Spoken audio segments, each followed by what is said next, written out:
Portrait mode. It's a feature we've come to expect from most smartphones these days, from budget phones to expensive devices. Essentially, it adds a blur-like effect behind a subject to mimic a DSLR-styled photo. Two of the best portrait modes we've seen come from Apple's and Google's smartphones, and today we're comparing the iPhone XS with the iPhone XR and the Google Pixel 3. Well, from this list, only the iPhone XS has a dual-lens camera system, so does that give it the edge? Let's find out. There's a lot that can go wrong with portrait mode on smartphones, but most don't have much of a problem in broad daylight. In the first set of photos, all three phones do a good job of accurately identifying the subject.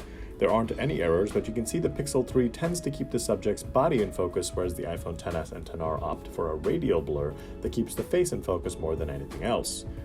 Either the iPhone XR or XS could win here, but we're giving it to the iPhone XR because the subject's face isn't as bright as the iPhone XS photo.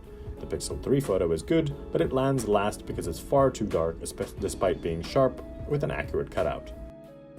Here's one that's a bit tricky. Because the light is shining straight into the camera, all three of these aren't perfect, but the iPhone XS comes out on top. It retains the best colors, though the subject is still a bit too yellow, whereas the iPhone XR and the Pixel 3 looks more muted. The XS does lose points for messing up the left earring, and it does quite a poor job with the sky in the background overexposing it too much. The iPhone XR is a close second this time. The subject's face is grainier than the iPhone XS photo, and the colors are dull. The right shoulder is also a little blurred. It has the best HDR though. While the Pixel 3 overall does the best job of identifying the edges of the subject, you'll find the subject's face is extremely grainy. The colors are also off throughout the photo. It does a solid job of not overexposing the sky too much, unlike the iPhone XS, but that's not enough to scrape a win here. These evening photos highlight how close the iPhone XS zooms into the subject for portrait mode, and how much wider the shot the iPhone XR takes. They were all captured standing in the same spot. All three phones do an excellent job here identifying the edges of the subject, and detail is impeccable. We'd say the iPhone XS has the best blur, capturing the highly sought bokeh effect, with the lights in the background. The Pixel 3 photo wins for the best skin tone, which looks the most natural. It loses points for the background color tone though, which is a little too red. It's a close call, but the iPhone XS wins again. This one's easier to judge. The Pixel 3 comes last again for messing up the blur. The subject is fine, but look to the right side. It keeps some of the windows in focus, though they were further away from the subject. A branch of the tree also doesn't look as blurred as it should be, and the photo's background has a reddish hue. We like both the iPhone XS and XR photos, with the former having a stronger blur effect, but zoom into the subject's face again and the iPhone XR photo has less grain. For that, we're giving the XR the win. The iPhone XR shot clearly has the least amount of grain. It also has a nice blur on the left wall before the subject's face, unlike the Pixel 3 photo, which doesn't blur the area at all. Color tones are great all around, but the XR loses points for messing up the edges of the glasses. Pixel 3 comes second, and it does the best job identifying the edges of the subject, but the background hue is a little too yellow, and the subject is a tad grainy. The iPhone XS comes last. It's not bad, but it's too grainy and dark, despite good use of blur around the subject.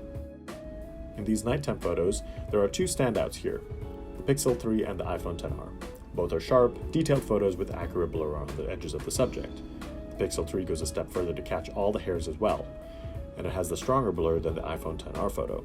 It does mess up, however, as the lights on the top right of the photo aren't as blurry as they should be, and the iPhone XR takes the win for that reason alone.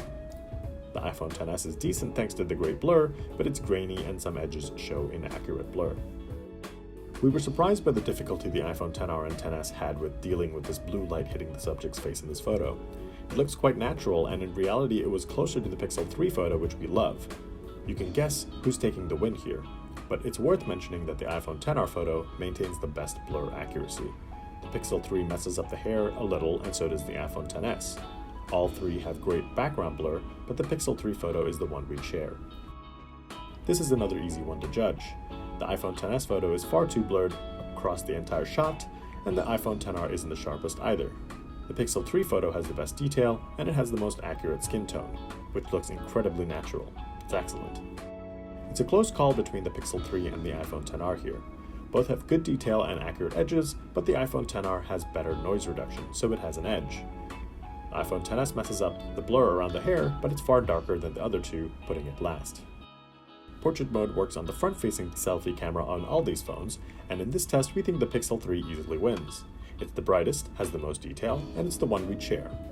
The iPhone XS photo is too fuzzy and dark, but the iPhone XR does an admirable job with the great background color. It's not as detailed as the Pixel 3 photo though. Technically, the iPhone XR and XS photos should look exactly the same because they have the same true-depth camera system found on the front. We think there might have been some subtle traffic light changes here that altered the end result. The Pixel 3 is the most detailed here, but that's sometimes not what we want from a selfie. The skin tone is a little too cold, which doesn't make this a selfie we'd want to share. The iPhone XS and XR photos are nearly identical, which makes sense because they have the same camera. The iPhones make the subject's skin a bit more vibrant, and the background has better color. They win out over the Pixel. The biggest weakness the iPhone XR's portrait mode has is that it only works with humans. Apple has trained the camera to identify faces, so when it doesn't find a face, it will say, "No person detected." That means you can't experiment with using the mode on other subjects. But you can on the iPhone XS and Pixel 3. Sure, portrait mode should ideally be used for portraits of people, but it adds more versatility to the mode when you can use it on almost anything. This iPhone XR photo is great, but of course there's no bokeh. This is basically a normal photo taken without portrait mode. The iPhone XS does detect the object, but it's far too dark and the blur on the tip of the glass is a little off. The Pixel 3 photo is the one we'd share because it's bright enough and there's lots of good color and detail, even if it messes up part of the glass. The Pixel 3 easily wins out here again. It has the best color, the most accurate cutout around the edges of the subject, and the sharpest detail. The iPhone XS asked us repeatedly to keep moving further away from the figurine, so it's a little more limited if you wanted to get a close-up shot. But at least it works. The iPhone XR, again, didn't apply a blur at all. We're surprised at the results of this test. The iPhone XR came out on top, narrowly beating the Google Pixel 3. It certainly has the better portrait mode compared to the iPhone XS in low light. All in all three phones are some of the best portrait mode cameras you'll find, but the iPhone XR shows that Apple can hold its own against Google with just a single lens.